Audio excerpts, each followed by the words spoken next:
அது என்னமோ தெரியல, தலை குளிக்கணும் அப்படின்னு நினைச்சாலே ஆயில் அப்ளை பண்றதே நைட்ல மறந்துடுவேன். அது மொத்தத்துக்கு எங்க அம்மாவும் எங்க அக்காவும் நீ அப்ளை பண்ற ஆயில் எல்லாம் தலைகணில தான் வீணா போகுது, அதை துவைக்கவே முடியலன்னு என்ன பண்ற டார்ச்சர்லயே பாதி மறந்துடுவேன். அதனால காலையில எழுந்ததும் ஃபர்ஸ்ட் அக்கா கிட்ட ஆயில் அப்ளை பண்ணிக்கிட்டு அடுத்து சமைக்க ஸ்டார்ட் பண்ணியாச்சு. இன்னைக்கு கேரட் பீன்ஸ் போட்டு தான் சாம்பார் செஞ்சது. ஆனா இந்த கேரட்டும் பீன்ஸும் ஆக்சுவலி நான் வாங்கிட்டு வந்தது ஃப்ரைட் ரைஸ் செய்யறதுக்காக. ஆனா அதுக்கு செய்யணும் அப்படின்னா சின்ன சின்னதா சாப் பண்ணணும். ஆனா இதுக்கு நான் எப்படி வேணாலும் சாப் பண்ணலாம். இந்த கேரட் பீன்ஸோட தலையில பருப்பு கூட தான் சேர்ந்து கொதிக்கணும் அப்படின்னு எழுதிருக்கு போல. அதனாலதான் இன்னைக்கு அது சாம்பார்ல போய் கொதிச்சுன்னு இருந்தது. இப்பெல்லாம் எங்க பாப்பாக்கு இதே பழப்பா போச்சு. டெய்லி என்ன தூக்கி வாஷிங் மிஷின்ல உட்காரவை அப்படின்னு சொல்லி ஒரே டார்ச்சர்.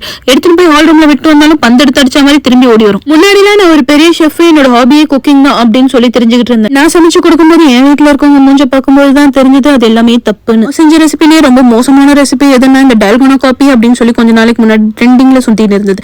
அதுக்கப்புறம் தான் தெரிஞ்சது நான் எவ்வளவு ஒரு கேவலமான ஷெஃப்னு. ஒண்ணுமே எடுத்ததும் செய்ய முடியாத, கொஞ்சம் கொஞ்சமா தான் கத்துக்க முடியும் அப்படின்னு சொல்லி பொறுமையா தான் இந்த விஷயத்தையே நான் கத்துக்கிட்டேன். அவ்வளவுதான். ஆஃபீஸ்